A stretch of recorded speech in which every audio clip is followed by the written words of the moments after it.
आज की ये वीडियो बहुत ज़्यादा इंपॉर्टेंट, खास करके अगर आपके माइंड में इस तरीके का प्रश्न आ रहा है कि डायरेक्ट म्यूचुअल फंड निवेश करना सही है या फिर रेगुलर म्यूचुअल फंड में निवेश करना सही है, आपके लिए ज़्यादा बेटर क्या हो सकता है, ऐसा प्रश्न आ रहा है तो आज की इस वीडियो को लास्ट तक जरूर देखिएगा। मैं बहुत कुछ आपको फायदे बताऊंगा कि किस तरीके से डायरेक्ट में आपको फायदा हो सकता है या फिर रेगुलर में आपको फायदा हो सकता है। तो चलिए वीडियो को स्टार्ट करते हैं। सबसे पहला पॉइंट जो कि स्टार्टिंग में आपको समझना जरूरी है, अगर आप डायरेक्ट फंड का चुनाव करते हो तो आप डायरेक्ट उस स्कीम को सिलेक्ट कर लेते हो, बीच में कोई नहीं आता है, तो आपको जो रिटर्न है वो थोड़ा सा ज्यादा देखने को मिलता है। हो सकता है 1% के करीब रिटर्न ज्यादा देखने को मिले या फिर आधा % के करीब रिटर्न ज्यादा देखने को मिले, कभी कभी 1% से ज्यादा भी डेविएशन हो सकता है। पहली चीज ये है। सेकेंड चीज ये है कि चूंकि आप डायरेक्ट जुड़ते हो उस स्कीम से, आपको बताने वाला कोई नहीं होता है, ठीक है, आपको गाइड कोई नहीं करने वाला होता है। थर्ड चीज ये है कि जब आपको कोई गाइड नहीं करने वाला होता है तो आपको रिसर्च भी अपने एंड से करना पड़ता है कि कौन सी स्कीम में जुड़ना है, कौन सी स्कीम चुनना है आपके लिए बेहतर है, ये सारी चीजें आप डिसाइड करोगे। तो यहां पे थोड़ा सा रिस्क यहां पे बढ़ जाता है, क्योंकि आप हो सकता है सही स्कीम का चुनाव ना करें और बाद में आपको नुकसान हो। तो ये कुछ चीजें हैं जो कि डायरेक्ट फंड में इन्वॉल्व होती हैं, लेकिन जब आप रेगुलर फंड में जाओगे तो ये चीजें बिल्कुल चेंज हो जाती हैं। तो आज के इस वीडियो में हम डिटेल में समझेंगे कि रेगुलर फंड में जब आप जाओगे तो क्या क्या चीजें बदल जाती हैं। चलिए स्टार्ट करते हैं और देख लेते हैं। अब यहां पर हमारा फोकस रहेगा रेगुलर फंड, जिसमें हम बताएंगे कि किस तरीके से डायरेक्ट फंड से ज्यादा बेटर आपके लिए हो सकता है। इवन लास्ट में कंक्लूजन में हम बात करेंगे कि आपके लिए क्या बेटर हो सकता है और वो आप डिसाइड खुद कर लेंगे। चलिए स्टार्ट करते हैं। सबसे पहला पॉइंट, हर आदमी जीवन में पैसा कमाता है, पैसा कमाने के बाद सोचता है यार कुछ पैसा, मान लीजिए अगर 100 रुपए आप कमा रहे हैं तो आपका प्रयास रहेगा यार कम से कम 20 रुपए, या 20 रुपए भी नहीं तो कम से कम 10 रुपए तो हम सेव कर लें, 10 रुपए हम सेव कर लें। अब 10 रुपए में से आदमी प्रयास करता है कि 2-4 रुपए तो एफडी वगैरह में रख दिया जाए, बाकी कुछ ऐसा भी पैसा लगाना है जिससे हमें लॉन्ग टर्म में वेल्थ क्रिएट हो या फिर जो फ्यूचर के खर्चे हैं उनके लिए पर्याप्त अमाउंट हो जाए तो हमारा काम भी चल जाएगा। तो ऐसा आदमी निवेश करता है, ठीक है, इन्वेस्ट करता है।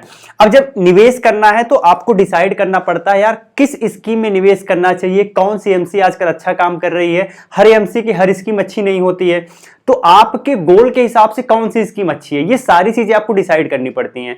तो इसके लिए आपके पास मार्केट की अच्छी समझ होनी चाहिए, म्यूचुअल फंड की दुनिया की अच्छी समझ होनी चाहिए। तो अगर ये समझ नहीं है तो शायद आप गलत स्कीम का चुनाव कर सकते हैं और उससे आपको फ्यूचर में नुकसान भी देखने को मिल सकता है। तो ये सारी चीजें इसमें इन्वॉल्व होती है, प्री बिल्ट होती हैं।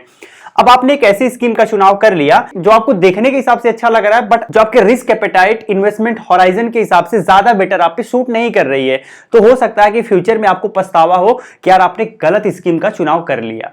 अब यहां पे चूंकि आपको अपना रिसर्च करना होता है, कोई बताने वाला नहीं होता है, तो ये थोड़ा सा रिस्की होता है अगर आपको मार्केट की अच्छी समझ नहीं है।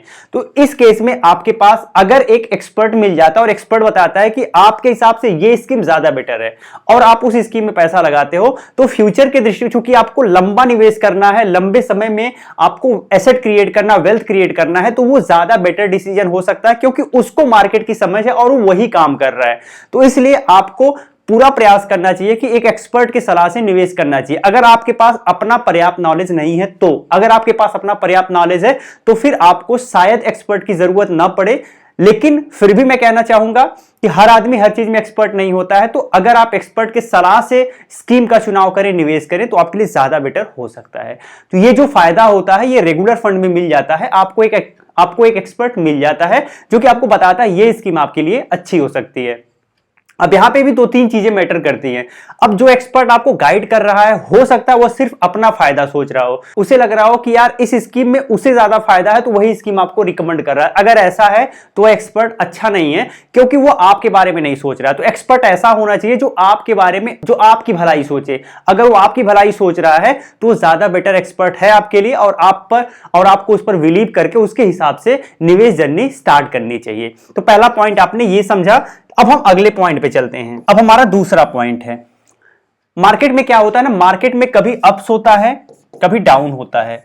जब मार्केट ऊपर जाता है लोग बहुत खुश होते हैं क्योंकि सब कुछ ग्रीन ग्रीन दिखता है। लोगों को लगता है यार मार्केट हमेशा ऐसे ही चलता है, हमारा प्रॉफिट लगातार बढ़ता जाएगा, लोग खुश होते हैं। लेकिन ऐसा होता नहीं है, एक साइकिल है, एक बार मार्केट ऊपर जाएगा फिर नीचे आएगा। जब मार्केट नीचे आता है तो लोगों का पोर्टफोलियो नेगेटिव में दिखने लगता है।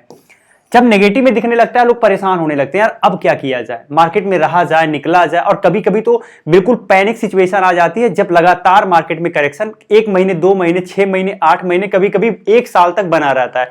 वह सिचुएशन हैंडल करना एक आम आदमी के लिए बहुत ही ज्यादा डिफिकल्ट होता है।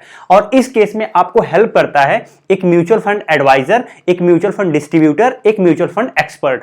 क्योंकि वो आपको बताता है कि कब आपको निवेश करना है, कब आपको निकलना है, कितने समय तक आपको निवेश करना है। अगर मार्केट में पैनिक है, मार्केट लगातार गिर रहा है, पोर्टफोलियो नेगेटिव में है, तो आपको क्या करना चाहिए, वो सारी चीजें आपको गाइड कर सकता है। तो जो आप बायसनेस है, जो आपका ह्यूमन बिहेवियर है, जो आप बिल्कुल पैनिक हो जाते हो, इस चीज को न्यूट्रल करने में यहाँ पे आपको हेल्प मिलती है। तो दूसरा पॉइंट भी आपके लिए ज्यादा इंपॉर्टेंट है क्योंकि आपको एक ऐसा गाइड करने वाला मिलेगा जो आपको सही तरीके से अगर गाइड कर रहा है तो उसका फायदा आपको देखने को मिल सकता है।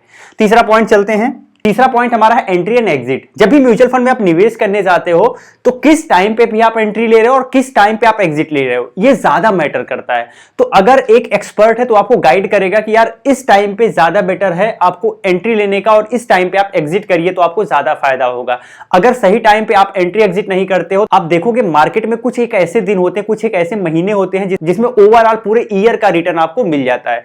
और उस समय तक अगर आप मार्केट में नहीं बने हो या कैसे भी वो फेज अगर आपसे मिस हो गया तो पूरे 1 साल में वो आपको बहुत ज्यादा आपके पोर्टफोलियो को प्रभावित करेगा। तो वो सही टाइम क्या है वो आपको एक एक्सपर्ट गाइड कर सकता है। तो ये तीसरा फायदा होता है कि कब आपको एंट्री लेनी चाहिए, कब आपको एग्जिट लेनी चाहिए। अगर आपके पास एक्सेस अमाउंट है तो उस एक्सेस अमाउंट को कब डिप्लॉय करना चाहिए, कौन सा सही टाइम है, किस मात्रा में डिप्लॉय करना चाहिए, ये सारा डिसीजन खुद लेना इतना आसान नहीं होता है, बहुत टफ होता है, बहुत टफ सिचुएशन होता है। इवन कई लोग तो ऐसे होते हैं जो बहुत सारा पैसा लगा देते हैं और बाद में बहुत नुकसान होता है और परेशान होते हैं, पैनिक होकर नुकसान में ही अपना पैसा निकालने का प्रयास करते हैं।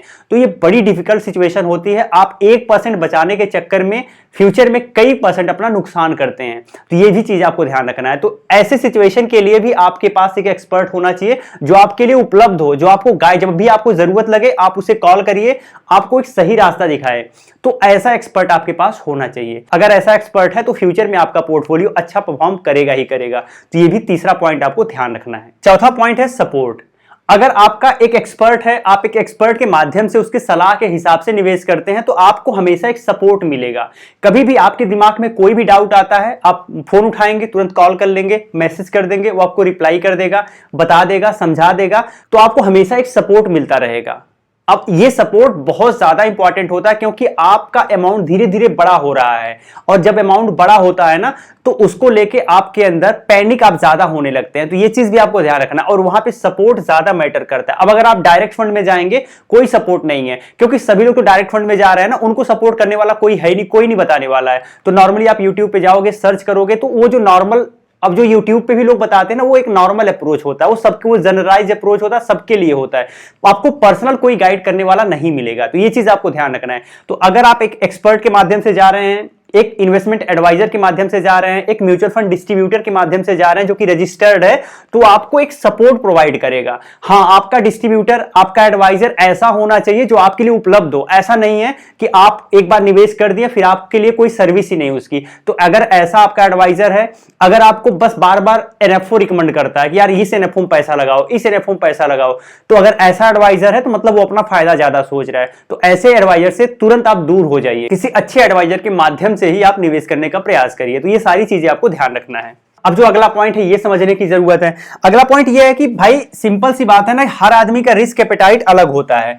हो सकता है कि आप ज्यादा रिस्क बियर ना कर पाओ और अगला आदमी हो सकता है कि वो बहुत ज्यादा रिस्क लेने की क्षमता रखता हो। अब जरूरी नहीं है कि जो स्कीम जो है, आप अगर ए नाम की स्कीम है अगर आपके लिए अच्छी है तो यही स्कीम इसके लिए भी अच्छी होगी। ठीक है, अगर ए नाम की स्कीम X पर्सन के लिए अच्छी है तो जरूरी नहीं है कि A स्कीम Y पर्सन के लिए भी अच्छी हो। तो ये किसी तरीके से कोई एक श्योरिटी नहीं होती है। हो सकता है कि A स्कीम सिर्फ इसके लिए अच्छी हो क्योंकि इसका रिस्क एपेटाइट ज्यादा है, इसका रिस्क एपेटाइट कम है, तो ये स्कीम इसके लिए अच्छी नहीं हो सकती। और अगर यह स्कीम में पैसा लगाता है तो हमेशा परेशान रहेगा। तो इसीलिए अगर Y के लिए स्कीम देना है तो इसके लिए Y इसके लिए बी स्कीम अच्छी होगी। अब ये डिपेंड करता है पर्सन टू पर्सन। अब इसमें डिपेंड करता है कि आपका रिस्क एपेटाइट कैसा है, कितना लंबे समय तक आप निवेश करना चाहते हैं, आपका गोल क्या है, वो गोल कैसे आप फुलफिल करेंगे, वो सारी चीजें। अब ये सारी चीजें आप डिसाइड करोगे तो उतने अच्छे से डिसाइड ही नहीं कर पाओगे, आप हमेशा कंफ्यूज रहोगे। इवन आपको पता ही नहीं होगा कि आपका गोल क्या है, वो गोल कैसे फुलफिल होगा, अपने रिस्क को कैसे मैनेज करेंगे, अपने आप को कैसे मैनेज करेंगे, सारी चीजें आप नहीं कर पाओगे।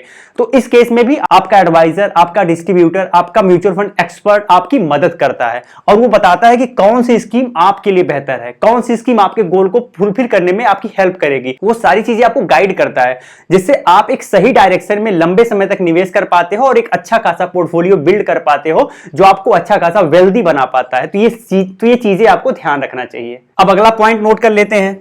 अब अगला पॉइंट जो है ना, आपका पोर्टफोलियो जो है वो आपका पोर्टफोलियो रिस्ट्रक्चरिंग है।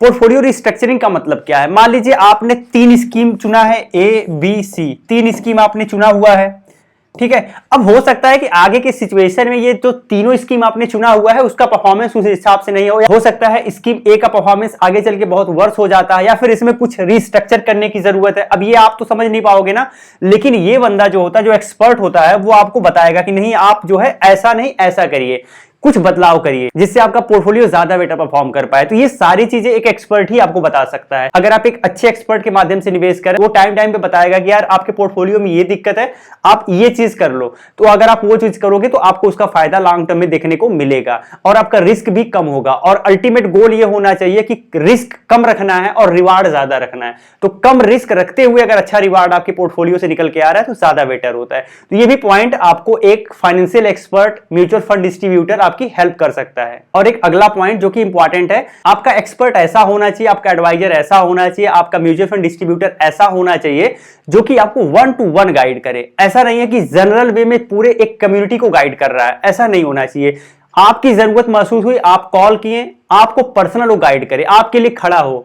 तो एक ऐसा एक्सपर्ट अगर आपके पास है, एक ऐसा डिस्ट्रीब्यूटर आपके पास है, तो बहुत अच्छी बात है, ये आपके लिए हेल्पफुल होगा। अब यहां पे कंक्लूजन पे चलते हैं। जो कंक्लूजन है वो निकल के क्या आ रहा है? कंक्लूजन में हम ये कह सकते हैं कि अगर आप अभी अपने हिसाब से निवेश कर रहे हो तो अगर आपके पास मार्केट की अच्छी समझ है तो आप डायरेक्ट फंड में जा सकते हो। अगर आपके पास मार्केट की उतनी अच्छी समझ नहीं है तो आपको एक एक्सपर्ट के माध्यम से जाना चाहिए, एक डिस्ट्रीब्यूटर के माध्यम से निवेश करना चाहिए। 1% का जो डायरेक्ट फंड में आपको फायदा मिलता है, अगर एक अच्छा डिस्ट्रीब्यूटर, अच्छा एक्सपर्ट के माध्यम से आप निवेश कर रहे हैं तो उस 1% की कमी आपको कभी नहीं खलेगी, क्योंकि वह आपके पोर्टफोलियो को इस तरीके से डिजाइन करेगा कि वो 1% का जो प्रॉफिट निकल के आ रहा है वो उससे ज्यादा प्रॉफिट आप रेगुलर फंड में बना सकते हो। बट मैटर करता है कि टाइम टाइम पे आपको गाइड करे, कभी भी आपकी जरूरत हो तो आप उसे कॉल करिए, तुरंत वो आपको गाइड करे, सही रास्ता दिखाए। वह अपना फायदा ना सोचे, उसका प्राइमरी गोल होना चाहिए आपका फायदा। अगर कोई बंदा आपसे ऐसा जुड़ा हुआ है तो बहुत अच्छी बात है, आपको उसको छोड़ने की कोई जरूरत नहीं है, आप उसके साथ कंटिन्यू रह सकते हैं, वो आपको फायदा पहुंचाएगा। लेकिन अगर आप एक ऐसे बंदे के साथ जुड़े हुए हो जो सिर्फ आपको जोड़ दिया है लेकिन कभी कोई गाइड नहीं करता, कभी कुछ नहीं बताता, स्कीम चली जा रही है, तो आप तुरंत उसकी जगह पे किसी अच्छे बंदे का चुनाव करिए, किसी अच्छे एक्सपर्ट का चुनाव करिए, किसी अच्छे डिस्ट्रीब्यूटर का चुनाव करिए, म्यूचुअल फंड डिस्ट्रीब्यूटर का चुनाव करिए जो आपको सही गाइड दे, जो आपको 1 to 1 गाइड करे। अगर ऐसा होता है तो वो ज्यादा बेटर आपके लिए होता है। साथ ही साथ आपको बताना चाहूंगा कि अगर एक अच्छा म्यूचुअल फंड डिस्ट्रीब्यूटर है, अच्छा इन्वेस्टमेंट एडवाइजर है, तो आपको समय समय पर गाइड करके किस समय कितना पैसा लगाना चाहिए, किस मात्रा में लगाना चाहिए, सारी चीजें गाइड करके आपके पोर्टफोलियो को डायरेक्ट म्यूचुअल फंड के पोर्टफोलियो से ज्यादा बेटर करके दे सकता है। यह क्षमता होती है लेकिन ये डिपेंड करता है कि आपका जो एक्सपर्ट है, जिस एक्सपर्ट के माध्यम से आप सलाह रहे हैं, वो कितना डेडिकेटेड है, कितना अच्छे तरीके से आपको गाइड करता है, कितना आपके लिए उपलब्ध है। तो अब आप इस वीडियो के लास्ट में आपको ये समझ आ गया होगा कि आपको डायरेक्ट फंड में जाना चाहिए या फिर किसी म्यूचुअल फंड डिस्ट्रीब्यूटर के माध्यम से निवेश करना चाहिए या फिर किसी इन्वेस्टमेंट एडवाइजर के माध्यम से निवेश करना चाहिए जो आपको गाइड करे कि कौन से फंड में निवेश करना चाहिए, पोर्टफोलियो कैसा आपको बनाने का प्रयास करना चाहिए। साथ ही अगर आप हमारे साथ जुड़ के निवेश जर्नी स्टार्ट करना चाहते हैं, ये हमारा व्हाट्सएप नंबर है, आप यहां से हमें कांटेक्ट कर सकते हैं और हमारे माध्यम से भी आप निवेश जर्नी स्टार्ट कर सकते हैं। इवन हमारा पूरा सपोर्ट आपके साथ बना रहेगा। फिर मिलते हैं एक नई वीडियो में, तब तक के लिए जय हिंद।